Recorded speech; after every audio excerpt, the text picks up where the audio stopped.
हरे कृष्णा दोस्तों, welcome to संस्कार शाला। तो चलिए, हमेशा की तरह हम लोग शुरू करेंगे प्रार्थना से। अगर आप लोगों को ऑडियो आए तो प्लीज थम्स अप करिएगा।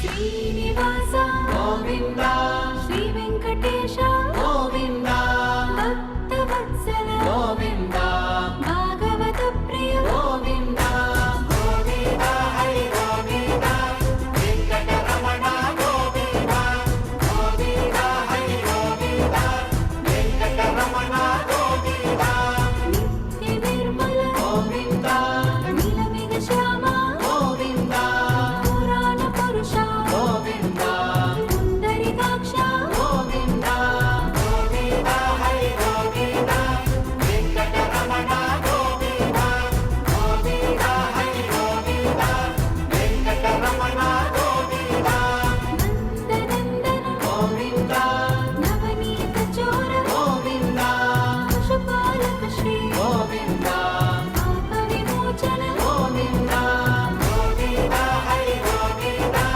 वेंकटरमण गोविंद, गोविंद हरि गोविंद, वेंकटरमण गोविंद, शिष्टपालक गोविंद, कष्ट निवारण गोविंद, दुष्ट संहार गोविंद, दुरित निवारण गोविंद, गोविंद हरि गोविंद, वेंकटरमण गोविंद, गोविंद हरि गोविंद, वेंकटरमण गोविंद, वज्रमकुटधर गोविंद, वराहमूर्ति गोविंद, गोपी जनप्रिय गोविंद, गोवर्धनोद्धार गोविंद, गोविंद हरि गोविंद, वेंकटरमण गोविंद, गोविंद हरि गोविंद, वेंकटरमण गोविंद।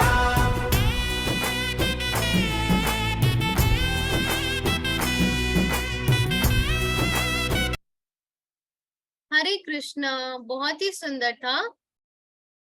अब आप लोगों को पीपीटी दिखाई दे तो प्लीज थम्स अप करिएगा।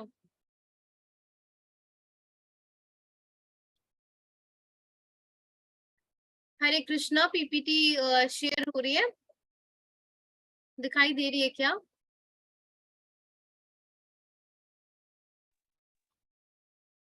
ओके, आ रही है। Yes ma'am. तो अब हम लोग का है स्टोरी टाइम। हम लोग स्टोरी से ही शुरू करेंगे। ओके काशी, आपने हैंड रेस किया है?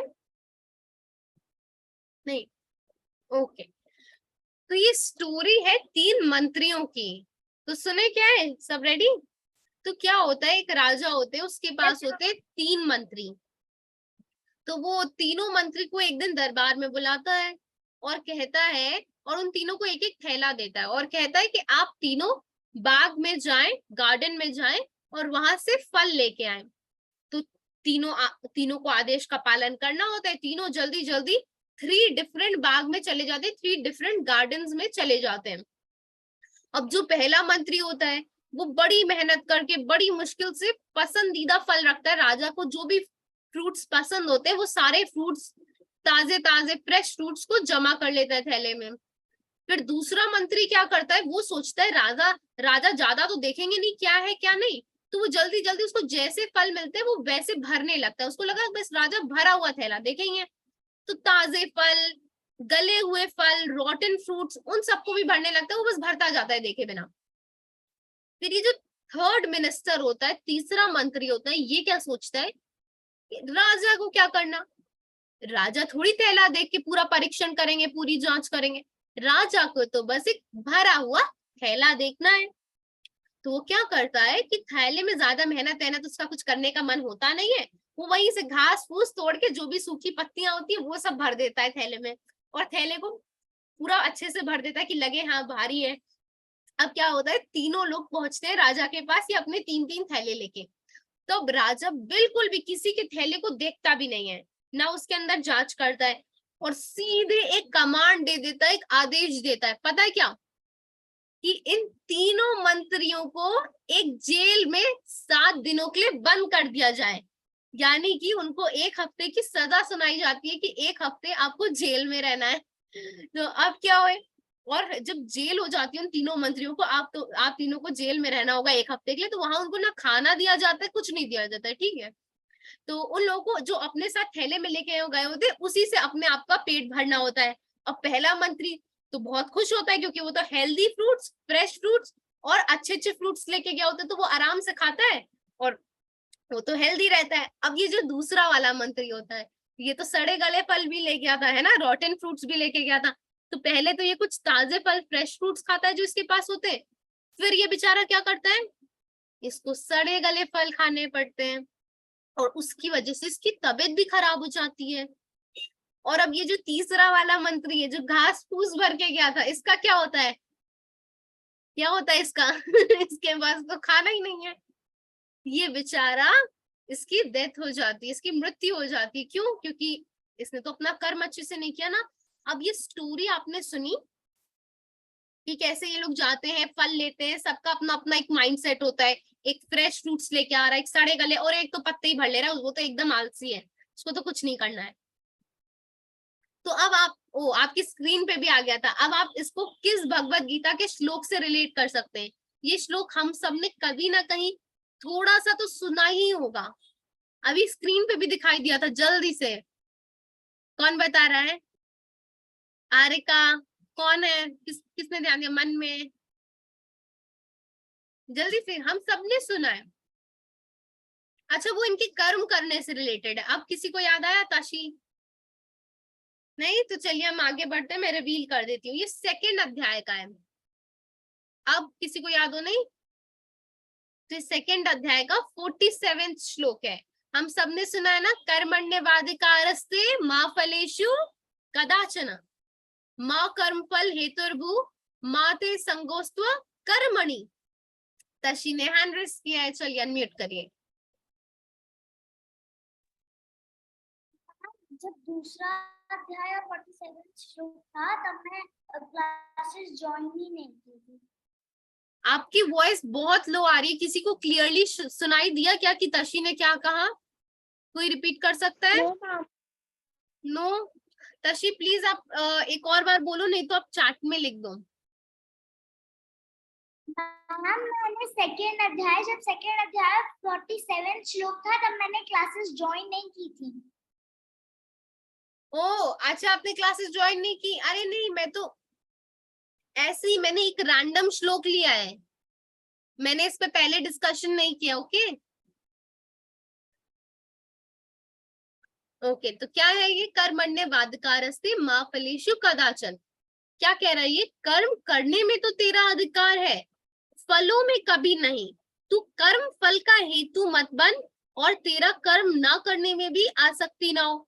यहाँ फलों का मतलब फ्रूट्स नहीं है, यहाँ फलों का मतलब है वो वाला फ्रूट नहीं है, खाने वाला फ्रूट यहाँ मतलब नहीं है। यहाँ मीनिंग है जैसे हम जब कोई कर्म करते हैं उसका हमें एक रिजल्ट मिलता है, उसका हम हिंदी में फल कहते हैं ना, हमें उसका फल ऐसा मिला। हमने सुना ना, अच्छा कर्म करोगे तो अच्छा फल मिलेगा, सुना ही हमने। लेकिन क्या होता है, जो हम काम करते हैं, काम करना हमारे हाथ में, काम हम लोग करते हैं ना, कि या कोई और करता है हमारी जगह पे? हम लोग करते हैं प्रणव, हम लोग काम करते हैं या कोई और करता है? हम लोग। हाँ, हम लोग करते हैं। लेकिन क्या रिजल्ट भी जाके हम लोग देते हैं? हम लोगों ने पेपर, अपना एग्जाम लिखा, क्या चेक करके मार्क्स भी हम लोग देते हैं? क्या हम लोग देते हैं? नहीं। नहीं, तो रिजल्ट तो हमारे हाथ में है नहीं, हमारे कर्म का फल तो हमारे हाथ में है नहीं। तो हमारे हाथ में क्या है? कर्म करना। इसलिए कर्म करना हमारी ड्यूटी है। तो हमें जो भी कर्म मिला है as a student, as a child, हमारे पेरेंट्स के प्रति हमारा क्या कर्म है, हमारे स्कूल के प्रति हमारा क्या कर्म है, तो वो करने में हमारा अधिकार है ना। तो उस कर्म को हमें अपना बेस्ट देके करना है कि हमारी तरफ से कोई कमी नहीं छूटनी चाहिए। और कर्म फल में तो हमारा अधिकार है नहीं, तो इसलिए हमें उसके बारे में चिंतित भी नहीं होना चाहिए। जो चीज हमारे हाथ में है ही नहीं, उसके बारे में हमें सोच के डरना भी नहीं चाहिए। जो हमारे हाथ में है उसको हमें अच्छे से करना चाहिए, है ना। और कर्म ना करने में भी आसक्ति ना हो। अब ये ना सोच ले हम इसमें कि अच्छा जब कर्म का फल ही हमारे हाथ में नहीं है तो हम कर्म ही क्यों करें, हम आलसी की तरह पड़े रहते हैं, हमें तो काम ही नहीं करना है।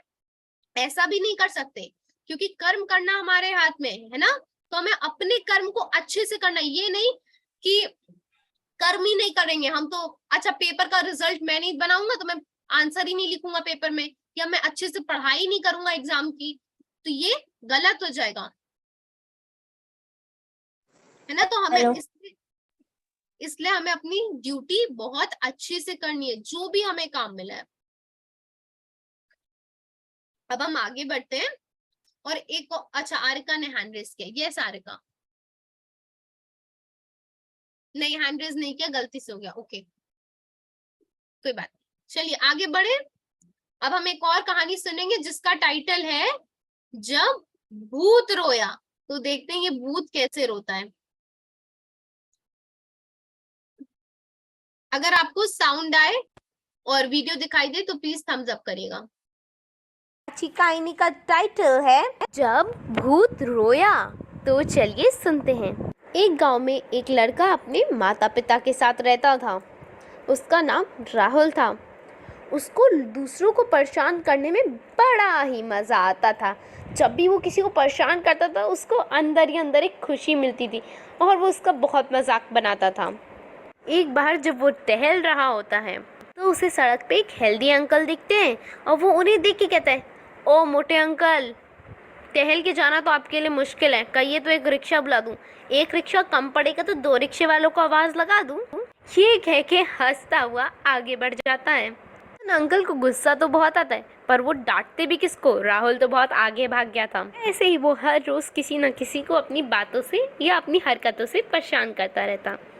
एक बार राहुल जब केला खा रहा होता है तो वो केले का छिलका बीच सड़क पे फेंक देता है और एक बेचारी आंटी फिसल के गिर जाती है और राहुल इन पे बहुत हंसता है और आगे भाग जाता है।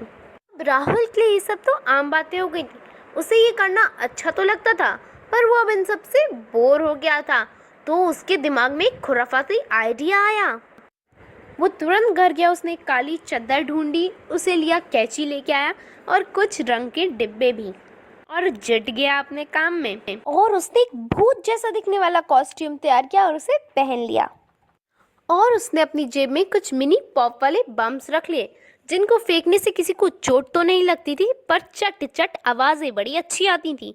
उसने अपनी जेब में कई सारे वो वाले मिनी बम्स रख लिए। और जैसे ही शाम हुई और आज जरा सा अंधेरा हुआ वो तुरंत घर के बाहर निकला और अजीब अजीब सी और कुछ डरावनी सी आवाज़ें निकालने लगा, कुछ इस तरह सी।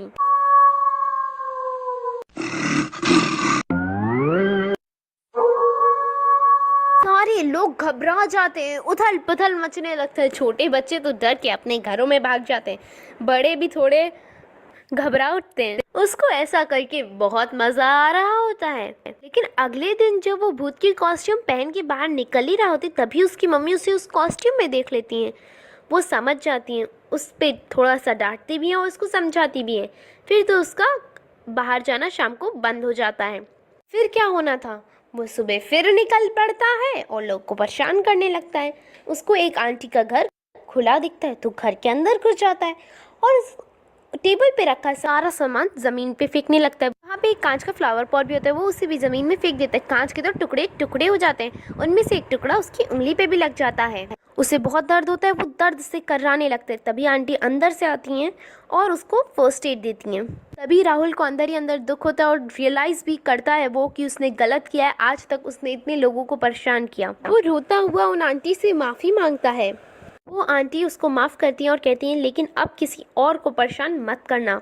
राहुल उनसे इस बात का वादा करता है। वो गांव के सभी लोगों के पास जाके रोता हुआ उनसे माफ़ी मांगता है कि वही भूत बन के सबको डरा रहा था। आगे से वो ऐसा कभी नहीं करेगा। शिक्षा, हमें कभी भी किसी को परेशान नहीं करना चाहिए और ना ही किसी की निंदा करनी चाहिए। हरे कृष्णा। तो ये कथा हम लोगों ने सुनी, ये स्टोरी आप लोगों को अच्छी लगी? Yes, okay. जल्दी से आप वीडियोस भी ऑन कर लीजिए ताकि मुझे भी देख के आप लोगों को खुशी लगे। जल्दी से, बंद कैमरास नहीं देखने मुझे, जल्दी से। वाओ, हरे कृष्णा समरीन, हरे कृष्णा दिव्यांश, हरे कृष्णा अक्षर। हरे कृष्णा हरे कृष्णा। हरे इस कहानी से हम लोगों ने क्या सीखा, कौन बताएगा? भव्या। मैम कि हमें किसी को परेशान नहीं करना चाहिए और किसी की निंदा नहीं करनी चाहिए। बिल्कुल। अच्छा, अब निंदा का अर्थ कौन बताएगा? निंदा का क्या अर्थ होता है? ताशी। श्योर, मुझे लगता है किसी को बहुत ज्यादा परेशान करना और क्या? चिढ़ाना। मुझे हाँ, लगता है कि किसी को बहुत ज्यादा चिढ़ाना और परेशान करना। निंदा का अर्थ होता है किसी की बुराई करना, किसी की चुगली करना, है ना, किसी के बारे में बुरा भला कहना। तो हमें किसी के बारे में भी बुरा भला नहीं कहना चाहिए, है ना, किसी को भी ऐसे नहीं कहना चाहिए कि वो ऐसा ऐसा है, ठीक है। तो उसका मीनिंग होता है निंदा। तो हमें किसी की भी निंदा नहीं करनी चाहिए और किसी को कभी भी परेशान नहीं करना चाहिए। ये हमारे बिहेवियर का एक बड़ा पार्ट है। हाँ, जब भी हम कहीं पे भी जाते हैं, घर में जब हम रहते हैं, जब हम स्कूल जाते हैं या कहीं भी बाहर हम जाते हैं, तो हमारा बिहेवियर दूसरों के प्रति अच्छा होना चाहिए, है ना, हम किसी को परेशान ना करें। ओके। और ये जो बच्चा था ना, ये सबको परेशान करता था और इसको परेशान करने में क्या आता था, इसको बहुत मजा आता था। क्यों? क्योंकि इसका अपने मन पे कंट्रोल नहीं था। इसका मन कैसा था? एकदम बंदर जैसा। तो चलिए एक गीत सुने जो बैजल अंकल ने लिखा है। बंदर क्या करता है? बंदर उछल कूद करता है ना, एक जगह शांत नहीं रहता। तो वैसे ही ये मन भी है। तो हम गीत से और अच्छे से समझते हैं कि इसका मन कैसा था। चलिए सुनते हैं। मन मन मन मन मन मन मेरा मन मन मन मन मेरा मन बंदर जैसा मेरा मन मन मन मन मेरा मन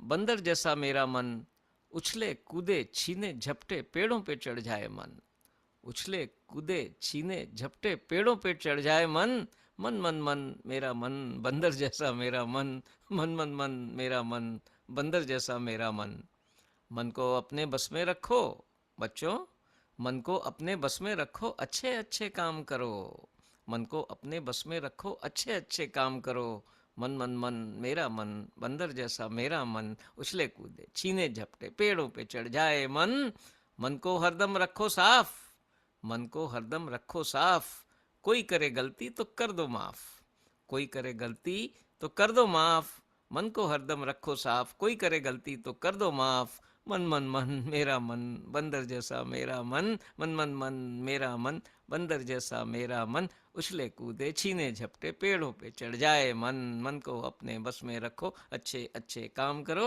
मन को हरदम रखो साफ कोई करे गलती तो कर दो माफ मन मन मन मेरा मन बंदर जैसा मेरा मन मन मन मन मेरा मन बंदर जैसा मेरा मन। हरे कृष्णा। तो हम सबका मन कैसा है, कौन बताएगा? दिव्यांश।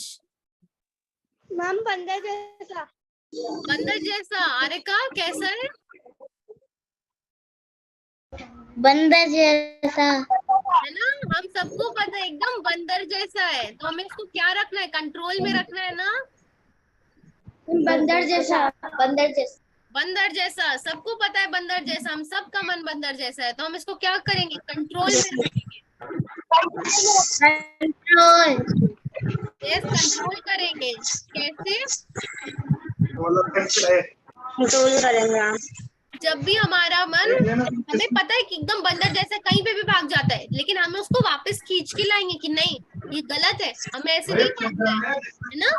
हम अपने मन के दोस्त है ना, हमने सीखा था ना, हमने एक श्लोक में सीखा था ना, आप ही अपना मित्र और आप ही अपना शत्रु।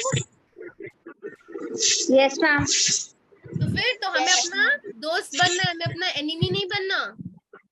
तो हमें अपने इस बंदर जैसे मन को अपना दोस्त बना लेना है।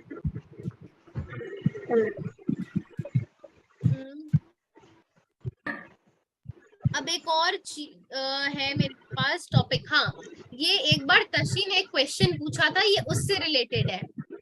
क्या देखने को मिल रहा है हमें यहाँ पे? ये भगवान श्री कृष्ण। हाँ यस, बताइए आप। विष्णु जी के अवतार।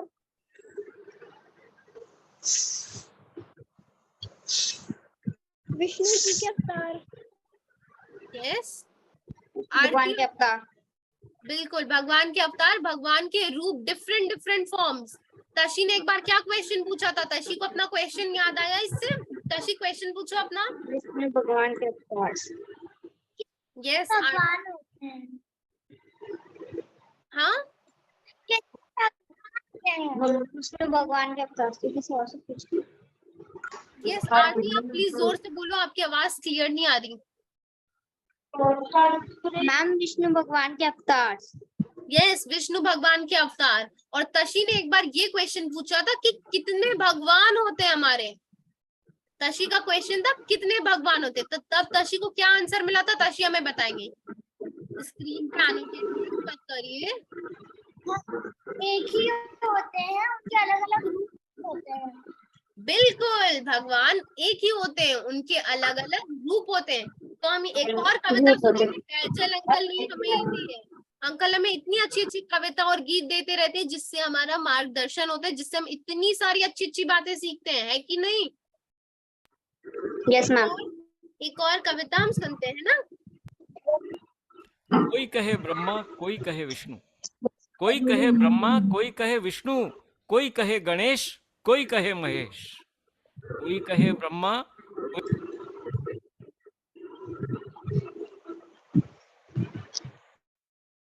कोई कहे विष्णु, कोई कहे गणेश, कोई कहे ब्रह्मा, कोई कहे विष्णु, कोई कहे ब्रह्मा, कोई कहे विष्णु, कोई कहे गणेश, कोई कहे महेश। कोई कहे ब्रह्मा, कोई कहे विष्णु, कोई कहे गणेश, कोई कहे महेश।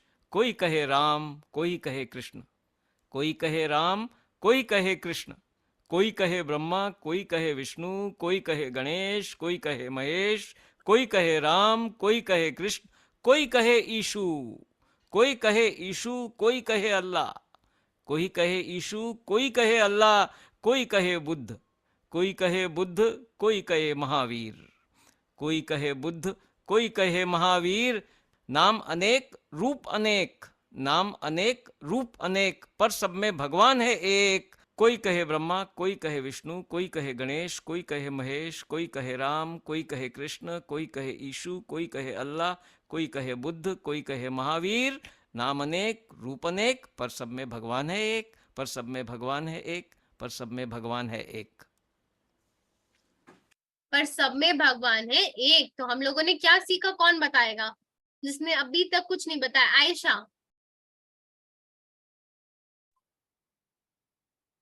मैम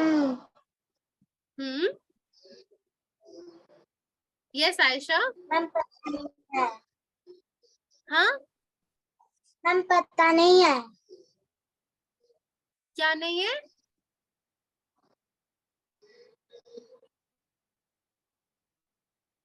ओके, मुझे आयशा की आवाज नहीं आ रही। आरती आप बताइए। मैम यस, कोई टेक्निकल इशू है क्या? मुझे आवाज नहीं आ रही। आप अनम्यूट नहीं हो। मैम भगवान के कई सारे रूप होते हैं, पर वो होते सिर्फ केवल एक ही है। बिल्कुल, भगवान के कई सारे रूप होते हैं लेकिन वो एक ही होते हैं। Yes ma'am. तो अब क्या होता है, भगवान ने अलग अलग चीजों के लिए अलग अलग रूप बनाया है ताकि उनका काम इजी हो जाए। अगर अब हम इजीली समझने के लिए कैसे इसको समझे, जैसे आप देखते हो ना, एक बहुत ही बेसिक एग्जांपल ले ले, आप इसको एकदम ही उससे मत रिलेट करिएगा, ये केवल अंडरस्टैंडिंग के लिए आपकी। जैसे स्कूल में हम देखते हैं एक प्रिंसिपल होते हैं, उनके पास सारी अथॉरिटी होती है, उनको सारी चीजों की नॉलेज होती है, और सबको पावर कौन देते हैं? प्रिंसिपल ही देते हैं। अगर पावर ना दे टीचर्स को तो कैसे काम चलेगा? लेकिन वो हर डिपार्टमेंट के लिए अलग अलग टीचर्स रख लेते हैं, है कि नहीं? वैसे ही भगवान है, भगवान ने अपनी अलग अलग फॉर्म्स ले लिए ताकि काम इजी हो जाए। तो अब आप लोग जानते होंगे स्वामी रामसुख दास जी को।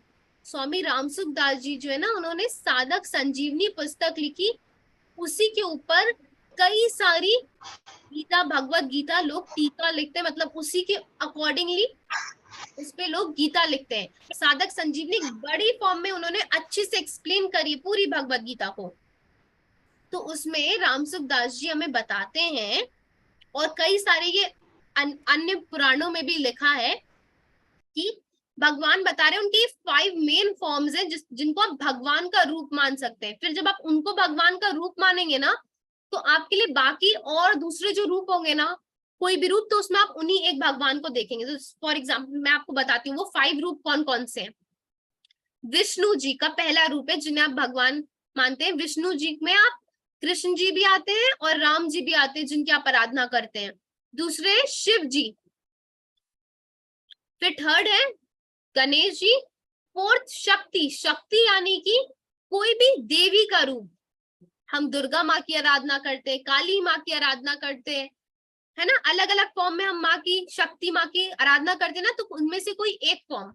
और फोर्थ है सूर्य देव, हमारे सन गॉड। तो इन 5 में से किसी भी एक को अगर आप चूज कर लेंगे एज अपना ईष्ट की हम इन्हीं को प्रे करेंगे, तो फिर आप, सपोज मैंने कृष्ण जी को चूज किया, तो फिर मुझे शिव जी में भी कृष्ण जी दिखेंगे, मुझे गणेश जी में भी मैं सोचूंगी अरे वाह कितना प्यारा सा रूप लेके कृष्ण जी आए हैं, है ना।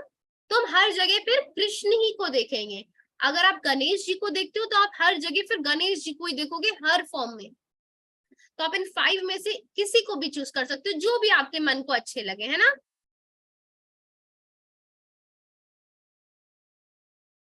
चैट आया है, कमिंग वॉइस, ओके। अब मेरे पास आप लोगों के लिए क्विज है। क्विज ये है कि आपको आइडेंटिफाई करना है इस इमेज में जो सरपेंट है, ये जो नाग है, इसका नेम क्या है। इस इमेज में, नेक्स्ट इमेज में एक ही है ये, कौन बताएगा। भारवी।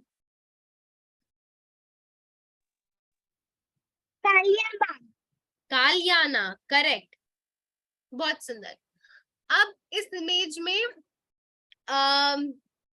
क्या करते हैं, इस इमेज में जो नीचे बैठे हुए हैं जिन्होंने येलो अटायर पहना है, येलो कपड़ा पहना है, उनका नाम बताना है। आपको सब कुछ नहीं बताना है, केवल जिन्होंने येलो ड्रेस पहनी है जो नीचे बैठे हैं उनका नाम बताना है। वो कौन है, कौन बता रहा है। जिसने अभी तक आंसर ना किया प्लीज आप लोग हैंड रेज करिए। अच्छा सारे हैंड्स डाउन हो गए। अच्छा अच्छा, ये जो ऊपर बैठे हैं पिंक ड्रेस में, इनका क्या नाम है। अच्छा यहाँ पे क्या हो रहा है, कोई जानता है इन दोनों को, देख के कोई आइडिया लगा पा रहा हो। Anyone, okay. शगुन। जो नीचे बैठे हैं वो संजय हैं और जो ऊपर बैठे हैं वो धृतराष्ट्र हैं। बिल्कुल सही, जो नीचे बैठे हैं वो संजय हैं, जो ऊपर बैठे हैं वो धृतराष्ट्र हैं। अब कौन ये बताएगा इस इमेज में हो क्या रहा है, ये दोनों यहाँ बैठ के कर क्या रहे हैं, किसको पता है, किसने आंसर नहीं दिया, जल्दी से हैंड रेज कीजिए। अक्षत,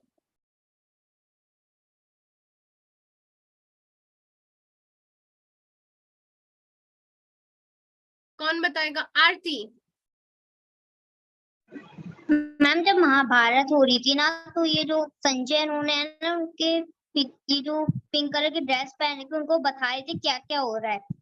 अच्छा इनका नाम क्या है। द्रोणाचार्य। हाँ ऐसा कुछ है। धृतराष्ट्र, ये धृतराष्ट्र है, ये किनके पिता थे। धृतराष्ट्र। कौन बताएगा धृतराष्ट्र किनके पिता थे। एक तो अर्जुन थे और दूसरे कौन थे। मैम कौरव है ना, उनके पिता थे कौरव को। बिल्कुल सही, बिल्कुल सही। अब coming back to fifth question, पापा ने हम सबके लिए सुंदर सा क्वेश्चन पूछा है। क्या है वो क्वेश्चन, कि नाग और सर्प में क्या अंतर होता है। किसी को मालूम है नाग और सर्प में क्या अंतर होता है। मैम नाग। अच्छा आप लोग हैंड रेस करिए, मैं देखती हूँ। श्रेयांशी, आपने अभी तक आंसर नहीं दिया। मैम सांप किसी भी चीज को मतलब सांप किसी भी चीज को निकालना है, खाना चबाना नहीं जानता है। और क्या नाग कुछ अलग करते हैं क्या? कोई दूसरा डिफरेंस जो थोड़ा और बेसिक हो? ओके, इतने सारे हैंड्स रेज्ड है। दिव्यांश। मैम नाक में मड़ी होती है। हर नाग में नहीं होती, वैसे होती है बट सब में नहीं। नाग और सर्प। और कौन बताना चाहेगा, और कौन ट्राई करेगा? भारवी। हरे मेन कृष्णा। डिफरेंस क्या है दोनों में? हरे कृष्णा। हरे कृष्णा। हरे कृष्णा। थोड़ा आपकी कक्षा में समय सीमित रहता है, इसलिए और ज्यादा समय नहीं वेस्ट करने देंगे। बच्चे जो है वो गेस वर्क करते रहेंगे, समय नष्ट होगा।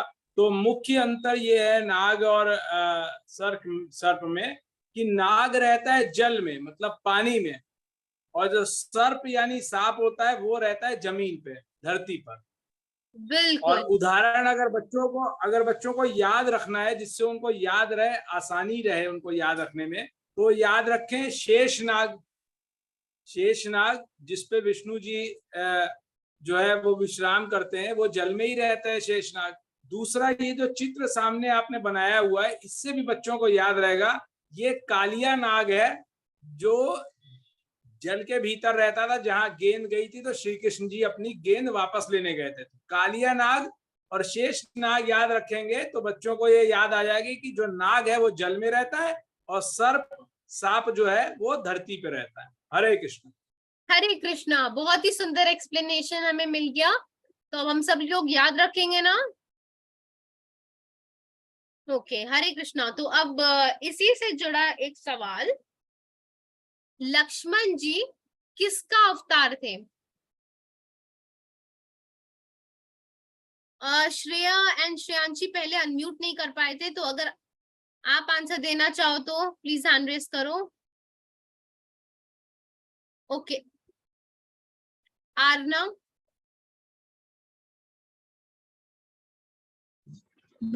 मैम वो जो कृष्णा जी थे ना, ma'am ask me question together. Okay, the question was कि लक्ष्मण जी किसका अवतार थे? मैम शेषनाग। बिल्कुल सही, शेषनाग का अवतार थे। अब वापस हम अपनी सेकंड पिक्चर पे आते हैं। यहाँ क्या हो रहा है, ये धृतराष्ट्र और संजय है। तो अब संजय को मिली होती है दिव्य दृष्टि, जिससे वो देख रहे होते हैं कि कुरुक्षेत्र जो धर्म क्षेत्र था, कुरुक्षेत्र जहां पे महाभारत का युद्ध हो रहा था, तो अब धृतराष्ट्र जो थे ना, वो नेत्रहीन थे, वो देख नहीं सकते थे। तो संजय को मिली होती है दिव्य दृष्टि, तो जो कुछ भी वहां कुरुक्षेत्र में हो रहा होता है, महाभारत के युद्ध में हो रहा होता है, वो सब कुछ देख करके वो वर्णन कर रहे होते हैं उसका, और एक्सप्लेन करके धृतराष्ट्र जी को बता रहे होते हैं कि क्या हो रहा है वहां पे, है ना? तो अब मेरा अगला क्वेश्चन है कि संजय जी को दिव्य दृष्टि किसने दी थी? जल्दी से अपना हैंड रेस करिए। केवल आरती को पता है, और किसको पता है? आयशा को पता है। आयशा। मैम श्री कृष्ण दिए थे। श्री कृष्ण। अच्छा, मैं आपको एक और हिंट देती हूँ कि उन्होंने ही महाभारत की रचना की, उन्होंने ही महाभारत को लिखा। और किसने आंसर नहीं दिया अभी? श्रेया एंड श्रेयांशी, आप अनम्यूट नहीं कर पाए थे। यस,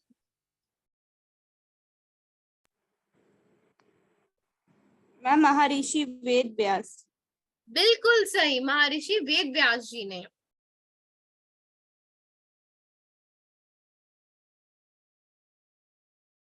तो अब कई सारे नए स्टूडेंट्स भी हैं, तो क्लास में जो क्विज फॉर द डे जाता है ना, कुछ पुराने क्विज फॉर द डे मैं पूछ रही हूँ। ओके, आप लोग आंसर करिएगा। भगवत गीता का संवाद किसके बीच में हुआ था? बहुत सिंपल है, जल्दी से अपने हैंड रेस करिए।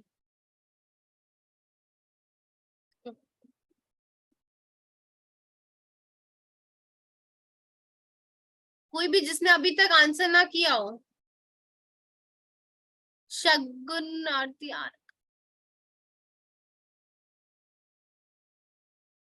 समरीन, कृष्ण, अर्जुन, कृष्ण और अर्जुन। बिल्कुल बिल्कुल सही, श्री कृष्ण और अर्जुन। अगर अब आप लोगों का कोई क्वेश्चन हो तो अभी हम Q&A पे बढ़ सकते हैं। आप लोग अपना हैंड रेस करिए अगर आपके पास कोई क्वेश्चन हो तो।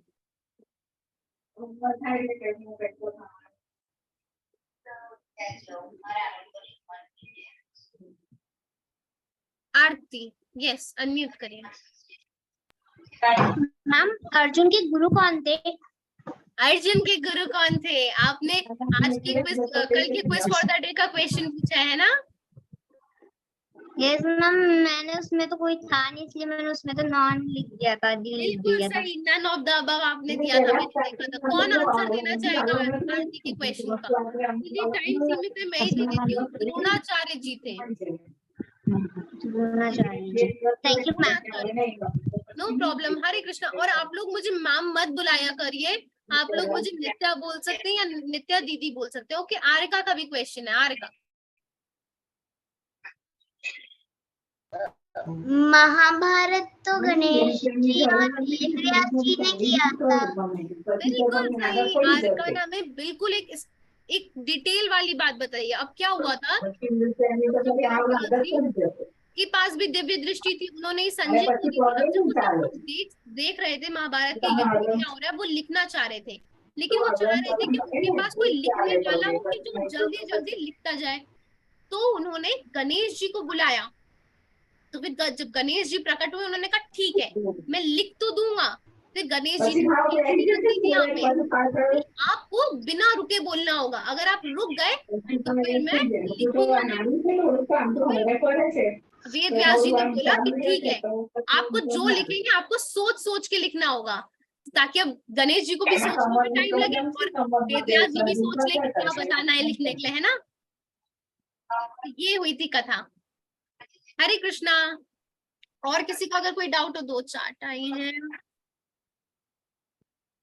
ओके, कुछ लोग अनम्यूट होने, ओके, डिस्टरबेंस आ रहा है पीछे से।